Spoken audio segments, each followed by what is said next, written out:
जिल्ह्यातील मेहकर लोणार मतदारसंघातील जनतेचे प्रश्न विधानसभेत किती प्रभावीपणे मांडले गेले। पावसाळी अधिवेशनात उपस्थित केलेल्या विविध जनहिताच्या मुद्द्यांची माहिती देण्यासाठी आज मेहकर येथील शिवसेना उद्धव बाळासाहेब ठाकरे जनसंवाद कार्यालयात आमदार सिद्धार्थ खरात यांनी पत्रकार परिषद घेतली।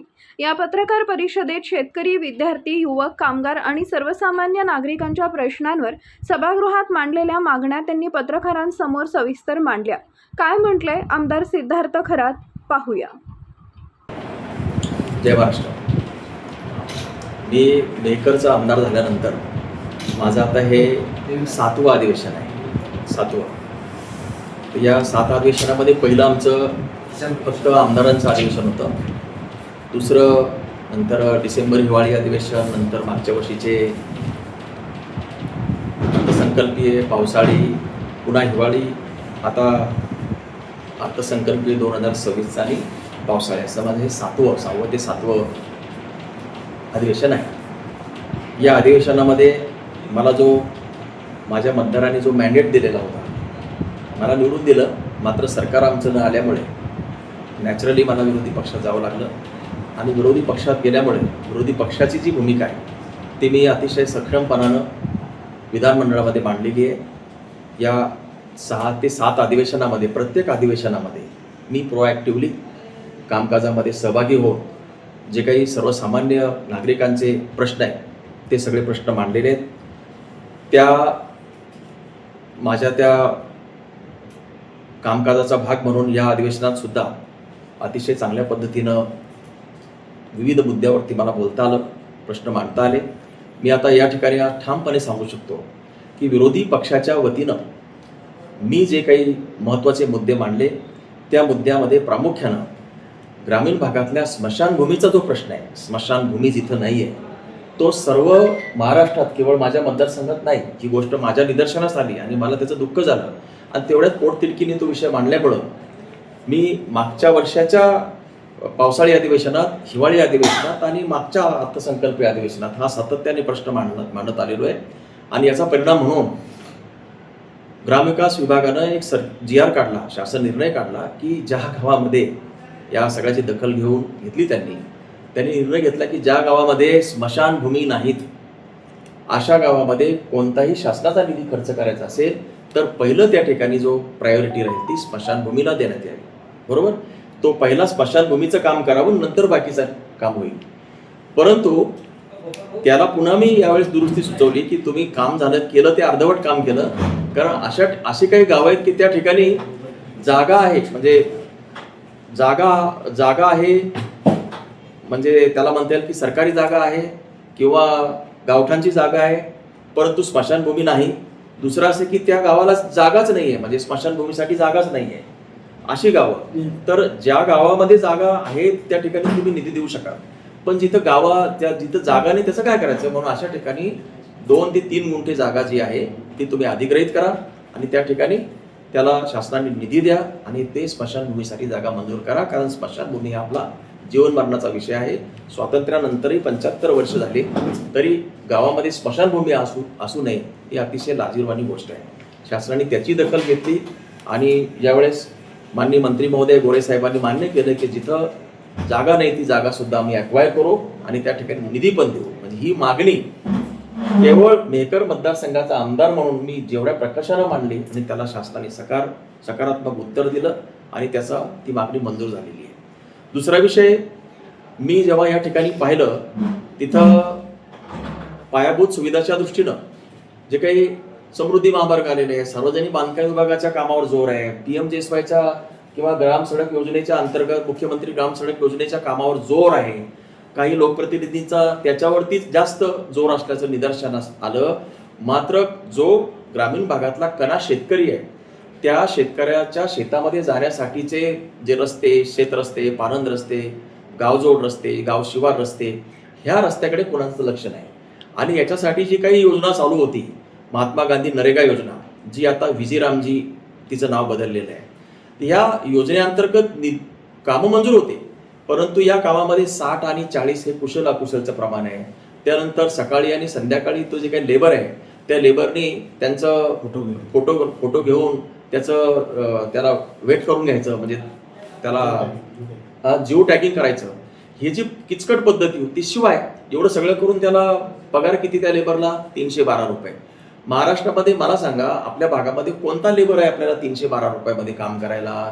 आणि त्याच्यानंतर त्या ठिकाणी आपले फोटो जिओ टॅगिंग करायचे, 2-2 वेळा करायचे, आणि त्यानंतर पुन्हा 60 आणि 40च्या विळख्यामध्ये ही योजना सापडलेली आहे. त्यामुळे हे जे भयानक सत्य मी शासनाच्या निदर्शनास आलं की अशा हजारो तुमच्या योजना चालू असतील, त्याच्यावर एकतर लेबर जात नाही आहे, कुठल्या तरी त्याच्यामध्ये काळाबाजार करून काही लोक प्रयत्न करतात, काही अधिकारी विचारे फोर्सफुली कोणाचा प्रेशर असल्यामुळे कामं करतात, परंतु प्रत्यक्षात ते कामावरती लेबर नसतात आणि त्यामुळं आपण सगळ्यांना फसवतो. म्हणून याला काही अर्थ नाही. आणि म्हणून हा जो या योजना आहेत त्या कन्व्हर्ट करा तुम्ही आणि नवीन योजना द्या. तर याचा दखल घेऊन शासनाने पुन्हा शेतकरी बळीराजा योजना जाहीर केली. केवळ माझ्या आग्रहाखातर मी सांगतो, ह्या म्हणजे त्याला तुम्ही माझं स्वतःची हे मागणी म्हणा, काही म्हणा, केवळ आणि केवळ माझ्या अतिशय आग्रही पाठपोळ्यामुळं बळीराजा शेतकरी योजना मंजूर झालेली आहे. ही मंजूर झाल्यावर आम्ही अभिनंदन केलं, परंतु त्याच वेळेस मी म्हटलं होतं की याला निधी आहे, तुम्ही अधिकचा द्या. सरकारने योजना मंजूर केली, पण निधी देताना फक्त कमी दिला, 1000 कोटी दिला. आणि तो 1000 कोटी सुद्धा विभागून देताना त्यांनी पक्षीय भेदाभेद केला. ती बाबसुद्धा मी यावेळेस निदर्शनास आणली. सगळ्या आमदारांच्या सह्या घेऊन मुख्यमंत्र्यांना, माननीय महसूल मंत्र्यांना निवेदन दिलं की सत्ताधारी पक्षांना 7.5 कोटी दिले, बाकीच्या सहयोगी पक्षांना 4 कोटी 5 कोटी दिले आणि विरोधी पक्षांना फक्त 2.5 कोटी दिले. 2.5 कोटीमध्ये हे काही रस्ते होत नाही. आणि म्हणून एक तर निधी आमचा समसमान करा आणि या योजनेसाठीचा 1000 कोटीवरून 5000 कोटी याचा जो काही नियतव्यय त्या ठिकाणी मंजूर करावा, अशा प्रकारची मागणी मंत्र्यांना सभागृहात निवेदनाद्वारे मुख्यमंत्र्यांना भेटून दिलेली आहे. आणि त्यांनी सकारात्मक त्याची आता आम्हाला आश्वासन दिलं आहे. मला खात्री आहे की यावरची निधीचं वाढ होईल आणि आम्हाला सुद्धा निधी त्या ठिकाणी जास्त मिळेल. म्हणजे स्मशानभूमी आणि बळीराजा शेत योजनेचं जे काही आजचं जे स्वरूप आहे त्याच्या पाठीमागं आपल्या मतदारसंघातले आमदार मी स्वतः आहे आणि मला असं वाटतं की हे आपल्या मेहकर मतदारसंघातल्या जनतेचाच हा एक प्रकारचं त्यांचं यश असणार आहे. दुसरं, या व्यतिरिक्त आणखी काही महत्त्वाचे विषय मी मांडलेले आहेत. त्यामध्ये वैनगंगा आणि पैनगंगा नदीचं जे काही वैनगंगा नळगंगा जोड नदी प्रकल्प येतो आहे, तो 3 टप्प्यामध्ये होणार आहे. आणि आपला जो भाग आहे तो तिसऱ्या टप्प्यामध्ये येतो आहे. या 3ऱ्या टप्प्यामध्ये त्याच्यामध्ये 6 तालुके येत आहेत. त्याच्यामध्ये खामगाव आहे, शेगाव आहे, मलकापूर आहे, चिखली आहे, आपलं मेहकर आहे. परंतु मेहकर हा सगळ्यात शेवटची शेपूट आहे, त्याला टेल म्हणतो आपण. आणि इथे फक्त 528 हेक्टर इतकंच पाणी आहे. असं जर पाणी आलं, इतकं जर पाणी आलं तर ती योजना होऊन न होऊन काही फायदा नाही. तसंही टेलला काही पाणी येत नाही आणि आपल्याला काही त्याचा फायदा होत नाही. हे याच्याबद्दल मी कन्व्हिन्स झाल्यामुळं मी याच्यावरती सुद्धा माननीय मुख्यमंत्री महोदय आणि शासनाला विनंती केली आहे की मुळात तुम्ही जे काही पाणी तिकडून आणता, तिकडून जे काही लिफ्ट करणार आहे त्याच्यामध्ये 10 ते 12 TMCचं पाणी अतिरिक्त घ्या. कारण एका TMC मध्ये 4 ते 5,000 हेक्टर इतकं क्षेत्र ओलिताखाली येतं. 10 ते 12 जरी घेतलं तर आपलं मेहकर आहे, मग लोणार आहे, बाकीचं खडकपूर्णा धरणामध्ये जर पाणी टाकलं तर तिकडे सिंदखेडा जे येतो, देऊळगावला येऊ शकतो. आणि म्हणून 10 ते 12 नाही जमलं त्यांना तर किमान 5-6 TMC जरी पाणी आपल्याला अतिरिक्त घेतलं, अतिरिक्त, कारण ते पाणी गोसीखुर्द, नळगंगा, पैनगंगा खोऱ्यातून येणार आहे. वैनगंगा खोऱ्यातलं पाणी येते, ते पाणी तसंही वाया जाणार आहे. ते पाणी लिफ्ट करायचं आहे. आपल्या या क्षेत्रामध्ये पाणी नाही आहे अवेलेबल, खडकपूर्णा प्रकल्पामध्ये नाही आणि पेनटाकळीमध्ये पण नाही. आपल्याला पाणी बाहेरचंच अतिरिक्त आणावं लागणार आहे आणि त्यासाठी ते अतिरिक्त पाण्याची मागणी मी पहिल्यांदा केलेली आहे. याचा मला आग्रह धरावा लागणार आहे. याची मागणी केलेली आहे. हे काम झालं असं नाही, पण आता मी याची सुरुवात केली आहे. याचा पाठपुरावा आपल्या सगळ्या लोकांनी, जनतेने, लोकप्रतिनिधींनी, सर्व क्षेत्रातल्या लोकांनी करणे गरजेचं आहे, अशी माझी विनंती राहील. दुसरा सगळ्यात महत्त्वाचा मुद्दा आणखी एक आहे की आपल्याकडे समृद्धी महामार्ग गेलेला आहे आणि त्यातून बऱ्यापैकी जे काही कम्युनिकेशन आहे, दळणवळणाच्या सोयी सुविधा सुकर झालेल्या आहेत. काही असो, याला खर्च जास्त लागला असला तरी नागपूर मुंबई जोडला असल्यामुळं लगतचे जे काही रस्त्यावरची गावं आहेत त्या याच्यावरती आल्यामुळं याचं आम्ही जाहीर अभिनंदन केलेलं आहे, विरोधी पक्ष म्हणून सगळ्यांनी केलेलं आहे. परंतु समृद्धी महामार्ग झाला आणि म्हणजे आपला आता सगळे प्रश्न सुटले असं नाही. म्हणून त्याचबरोबर इथे जसं आता मुंबई अहमदाबाद बुलेट ट्रेन 1,05,000 कोटीमध्ये होते आहे. 1,05,000 कोटी मुंबई अहमदाबाद. मुंबईवरून अहमदाबाद. महाराष्ट्राचा काही संबंध आहे का त्याच्यामध्ये? नाही, काही संबंध नाही. त्याला 1,05,000 कोटी देतोय. दुसरी बुलेट ट्रेन आहे मुंबई ते पुणे सुरू होते. तिसरी पुणे ते बेंगलोर होते. चौथी पुणे ते नाशिक होते. पाचवी पुणे ते संभाजीनगर होते. अशा जर ट्रेन होत असतील, हायस्पीड ट्रेन याला म्हणतो आपण, ह्या होत असतील, तर मग नागपूर मुंबई बुलेट ट्रेन किंवा हायस्पीड ट्रेन जर झाली तर फरक पडला कुठे? आणि म्हणून या समृद्धी लगतच तो मार्ग प्रस्तावित आहे. त्याचा फिजिबिलिटी रिपोर्ट तपासणीचं काम सुरू आहे. म्हणून हा सुद्धा रस्ता ताबडतोब घ्यावा अशा प्रकारची मागणी मी त्या ठिकाणी मांडलेली आहे. दुसरं आणखी महत्वाचा मुद्दा, सिंदखेड राजा हे जिजाऊचं माहेरघर आहे. लोणार हे जागतिक दर्जाचं पर्यटन स्थळ आहे. त्यानंतर शिरपूर हे जैनांचं तीर्थक्षेत्र आहे. मेहकर, रिसोड आणि वाशिम हे महत्वाचे ठिकाणं आहेत. आणि पलीकडे पुन्हा पोहरादेवी आहे. हे जे तीर्थक्षेत्र आहे, इथं सगळे भाविक आहे, जाणारे ग्रामीण भागातली जनता आहे. आणि इथं रोड ॲक्सेसिबिलिटी नाही आहे, रेल कनेक्टिव्हिटी तर नाहीच आहे. आणि म्हणून जालना, सिंदखेड राजा, लोणार, शिरपूर जो मध्ये मेहकर आणि रिसोड वाशिमला जोडत तो पुढे पोहरादेवीला जावा आणि तिथून पुढे मग पुढच्या जो काही ब्रॉड गेज आहे त्याला तो कनेक्ट व्हावा. अशा प्रकारची मागणी मी पहिल्यांदा या अधिवेशनात केली. त्याचं स्वागत अतिशय मोठ्या प्रमाणात सर्व स्तरावरून होताना मला दिसते. मी या संदर्भात रेल्वे मंत्र्यांना सुद्धा प्रत्यक्ष पत्र देऊन त्यांना भेटणार आहे. आणि माननीय मुख्यमंत्री महोदय त्यांचं सुद्धा पत्र आणि पाठपुरावा मी महाराष्ट्र शासनाकडून करणार आहे. हा एक मुद्दा महत्त्वाचा आहे. या व्यतिरिक्त शेतकरी कर्जमाफीची योजना आम्ही वारंवार इतरांच्या प्रमाणे खूप जोरात मांडली आहे. विशेषतः विरोधकांनीच मांडली. खरं म्हणजे आमच्या मागणीचा रेटा, बाहेर चाललेले आंदोलनं आणि सरकारी पक्षातल्या आमदारांची सुद्धा मागणी, कारण सरकारला काही मागं हटता येईना. एकीकडे ही लोक काय करतात, आमचा प्रस्ताव विरोधकांचा की मागणी करावी. आमच्या प्रस्तावाला विरोध करण्यासाठी सत्ताधारी आमदार बोलतात, पण आमच्या प्रस्तावावर बोलताना सुरुवातीला सरकारचं अभिनंदन करत असताना आमचीच मागणी लावून धरतात. म्हणजे शेवटी विरोधकांचीच मागणी यांनी लावून धरली. आणि शेतकऱ्यांची जी कर्जमाफीचा जो काही विषय होता तो 2019 पूर्वीचा, तो त्यांनी मान्य केला. आणि आता सरसकट कर्ज जे एक प्रकारे त्यांनी आता मंजूर केलेलं आहे, तो एक आपल्या सगळ्यांना आलेलं यश आहे. पीक विमाच्या पद्धतीच्या बद्दलही आम्ही मागण्या केलेल्या आहेत. अशा विविध स्वरूपाच्या मागण्या आहेत. सगळ्यात महत्त्वाचं, माझ्या स्वतःकडे एक प्लॅन आहे, जो माझा प्लॅन असल्यामुळे मी सरकारला खूप जोरात बोलत असतो. तो म्हणजे जे म्हणतात शाश्वत, यांना शाश्वतचा अर्थ काही कोणाला समजत नाही. शाश्वत फक्त शब्द वापरण्यासाठी ते वापरतायत. शाश्वत याचा अर्थ असा आहे की शेतकऱ्यांना दुय्यम स्वरूपाचं परमनंटली उत्पन्न मिळण्यासाठीचे करावयाच्या उपाययोजना. आता त्या कोणत्या आहेत? मी नेहमी सांगतो की जो माणूस शेतामध्ये, मातीमध्ये, त्या कडब्यामध्ये, चारा मातीमध्ये जो हात घालतो त्याला कोणतं, त्याच्या आवडीचा व्यवसाय कोणता असू शकतो? तो दुग्ध व्यवसाय. तो गायी सांभाळू शकतो. गाय ही पवित्र जनावर आहे. गाय आपली माता आहे. तिचं खत मूत सगळं आपण शेतामध्ये वापरतो. म्हणून गायीला प्रोत्साहन द्या, गायीचं दुधाला प्रोत्साहन द्या, दुधाला जनावरं द्या. त्यासाठीची निधी कमी आहे तुमच्याकडं, ते निधी अवेलेबल करून द्या. जिथं गायी आहेत तिथं आत्महत्या नाही आहे. आणि म्हणून दुधाळ जनावरांसाठीचा मोठा प्लॅन व्यापक करायचा आहे. मागचं काँग्रेसचं सरकार असताना 2013 मध्ये NDDB सोबत जो करार झाला, त्या करारानुसार हे काँग्रेस सरकारची देण आहे बरं काही मागच्या, म्हणजे महाविकास आघाडीचा म्हणूया आपण. NDDB सोबत करार झाला. त्या करारामुळं मराठवाडा आणि विदर्भातले जे काही शेतकऱ्यांना दुधाळ जनावरं देऊन इथं दूध वाढीसाठीच्या योजना करणारा करार केला आनंद सोबत, मदर डेअरी सोबत. त्याचा भाग म्हणून आता वराड ही कंपनी काम करते. परंतु ही कंपनी अतिशय संथ गतीनं काम करते. त्याचा स्पीड वाढवावा अशा प्रकारची मागणी मी केलेली आहे. स्वतः पंकजाताईंना भेटलेलो आहे, आग्रह केलाय, माझं स्वतःची पत्र दिले आहेत. आणि ज्या ज्या विषयावर मी बोललो त्या सगळ्या विषयावर मी स्वतंत्रपणानं पत्र त्या संबंधित मंत्र्यांना दिलेले आहे. म्हणजे नुसतं विधानसभेत बोलायचं आणि संपलं असं नाही. बोलल्यानंतर मी ते पत्र त्यांना दिले. अशा अनेक विविध विषयावरती यावेळेस मी अधिवेशनामध्ये आवाज उठवलेला आहे. आणि हे आवाज जो आहे हा केवळ आमदाराचा आवाज नाही, हा लोकांचा आवाज आहे. लोकांना तो भावलेला आहे. आणि आम्ही जरी सत्तेत नसलो तरी विरोधी पक्ष म्हणून अतिशय सक्षमपणानं आमचं काम सुरू आहे.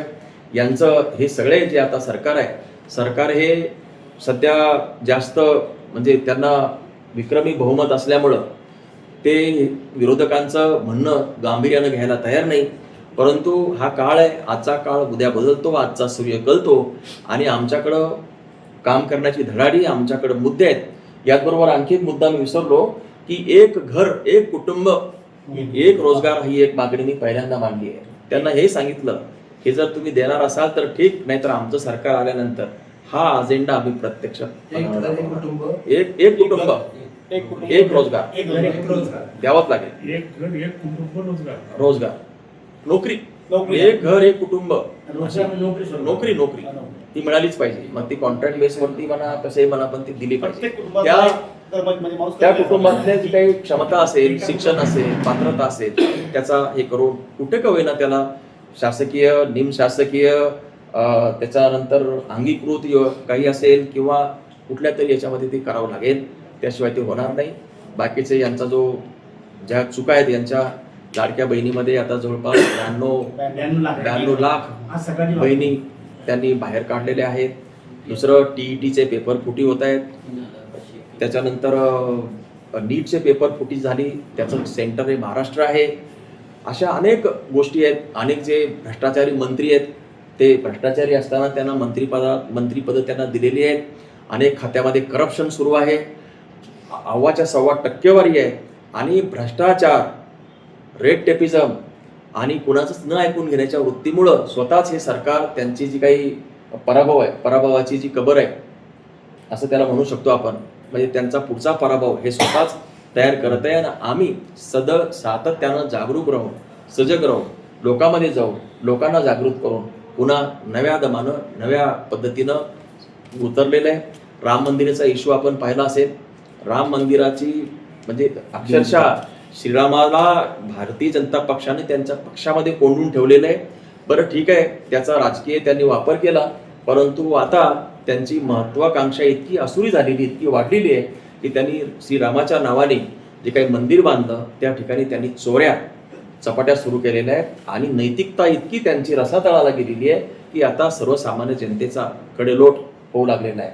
म्हणजे श्रद्धेचे जे काही स्थान आहेत ते सुद्धा यांनी यांच्या भ्रष्टाचारामुळं, अहंकारामुळं सोडलेली नाही. आणि आता हा जो काही श्रीराम आहे, राम आहे, आपल्याला त्यांच्यामधून मुक्त करण्याचं आंदोलन सुद्धा आमच्या पक्षाने घेतलेलं आहे.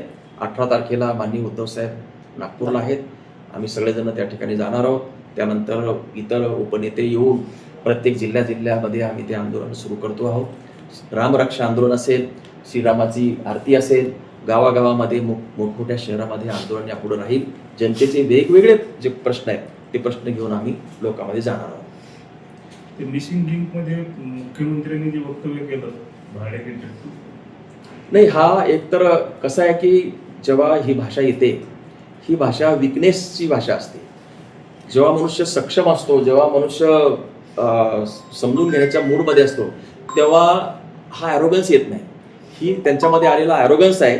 एक प्रकारचं त्यांना त्याच्यामध्ये काय बोलावं समजत नसल्यामुळं जो कोणी आरोप करेल तो देशद्रोही तरी आहे, महाराष्ट्रद्रोही तरी आहे, अशा प्रकारचं त्यांचं वागणं आहे. आणि हे काही लोकांना आवडत नाही. शेवटी लोकांनी तुम्हाला निवडून दिलेलं आहे.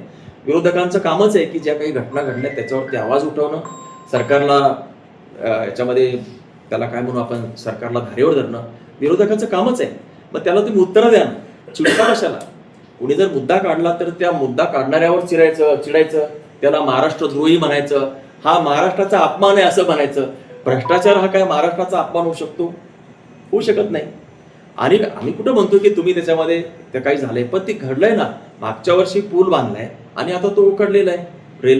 तिथली प्रवाशांची वाहतूक खोळंबते, एक दिवस खोळंबते. आणि याच्यावर जर कोणी टीका केली तर ते सांगतात की हा महाराष्ट्राचा अपमान आहे, हा महाराष्ट्रद्रोह आहे.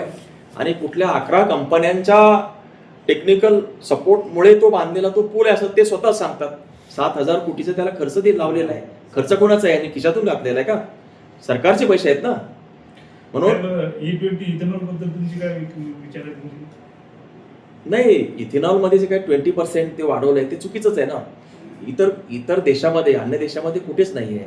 आपल्या देशामध्ये आहे. हे काही लोकांचा जो आग्रह आहे त्याच्याबद्दलचा, त्याच्यामध्ये स्वतःचा स्वार्थ आहे असं आमचं मत आहे. बोगस बियाणं बऱ्याच ठिकाणी झालेलं आहे. हो तर त्या संदर्भामध्ये आम्ही विधिमंडळात का आपले गेले हो, मी मुद्दा मांडला तो आणि त्याच्यावर त्यांनी घेतलंय की मान्य केलंय ते आमच्या मागणीला. आमच्या मागणीला ते एक यश आलेलं आहे की जिथं सोयाबीनचं बियाणं खराब निघालेलं आहे. खामगाव तालुका जास्त तिकडे आपल्याकडे आहे. आपल्याकडे पण आहे. मेकर तालुक्यातही सुद्धा देहांत एक सोयाबीन नावाची कंपनी आहे हो. बियाची. त्यात आपल्या जाणेपूरमधील किंवा मुळ्यामधील शेतकऱ्यांनी काही पेऱ्या केला तो उगवलंच नाही ते. देहांत नाही, ज्या कंपन्या, माझं काय म्हणणं आहे की ज्या शेतकऱ्यांनी ज्यांचे बियाणं खराब झालेले आणि ज्याला दुबार पेरणी करावं लागत आहे, त्या सगळ्यांनी त्या विक्रेत्याकडे आणि कृषी अधिकाऱ्याकडे तक्रारी द्यायच्या आहेत. त्यांचा जो निधी आहे हा मिळणार आहे. ते शासनाने मान्य केलं. भरणे मामाने स्वतः आश्वासन दिलं सभागृहामध्ये की आम्ही त्याचा खर्च देऊ. लोकांमध्ये पण जास्त टोटल 20 गाव आहेत. स्मशानभूमी नसलेली 20 गाव आहेत आपल्याकडे. जिथं ई क्लासची जागा नाही, एफ क्लासची जागा नाही, परंतु तिथं दोन गावं माझ्या नजरेत आहे. एक तर मिश्किनवाडी एक आहे, दुसरं जामगाव एक आहे इथं, तिसरं अकोला ठाकरे आहे, चौथं आणखी आता हे मला यादी नाही. उंदेफळ आहे. हा? उंदेफळ. हा. हा महत्वाचा प्रश्न आहे साहेब. स्मशानभूमी नसल्यामुळं अनेक गावामध्ये वाद सुद्धा निर्माण होतो. पावसाळ्यामध्ये फार नाही, वाद व्हायचं म्हणजे कसं हा महत्वाचा प्रश्न आहे. आणि माणूस मरणार आहे, कारण प्रत्येक घरचं मरणार आहे, ते काही सांगता येणार आणि नाही. सर्व काही आहे, परंतु